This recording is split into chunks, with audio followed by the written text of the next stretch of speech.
as alums, you get that phone call from that, sweet co-ed who's wanting you to donate money back to your alma mater. And Dad would always joke with whoever called him every year. What was the record? And the co-ed on the other end of the phone, they better know what the football record was. Yeah. And if it was below 500, sorry, no donation this year. And they miraculously started winning football games. He took it very seriously. He took it very seriously. He played as part of a winner here, and he wanted the program to continue on as a winning program. He was funny like that. He really was. He was a piece of work by Dad. He was. My dad came to Hillsdale almost by happenstance. He went to the University of Michigan, and he was there for 2 years. And realizing that he wasn't the biggest kid on the team, my dad ended up coming to Hillsdale to play here for 2 years, from 62 through 63. And I think my dad saw something in Muddy that he kind of knew he could come here and play for him. They don't name fields and stadiums after people if they didn't do a good job. He played both offensive and defensive. His primary position was offensive guard. As the story goes, he played a lot of both ways and played linebacker as well. The kind of player it takes to play both ways, I would say love of the game first, tenacity, maybe a little crazy. You just sort of suck it up and, you give it your all, and toughness was a virtue. His senior year, he never came off the field during games, and he had to practice in both ways. And coming up in the heat of August, there wasn't any air conditioning in the locker rooms. There wasn't a lot of place to escape.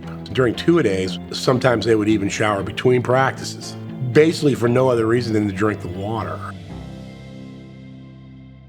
Our father coached for, I would say, almost 45 years after graduating. He coached his whole life. Muddy Waters really inspired him to want to coach to that level as well. Mm-hmm.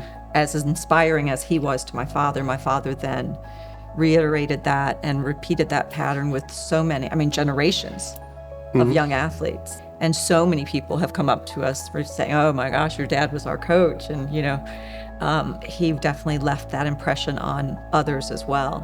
I think Dad learned, first and above all, work ethic. You get up in the morning, half the battle's showing up. And if you show up with a good attitude, the world will turn, whether it's football or anything else. It was a combination of Muddy Waters' work ethic and a family and traditional structure.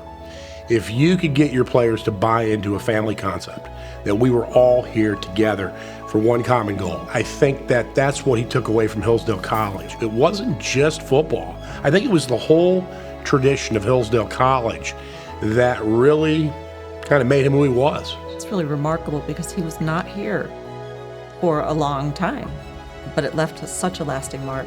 At the end of the day, he didn't really need to be here longer than that.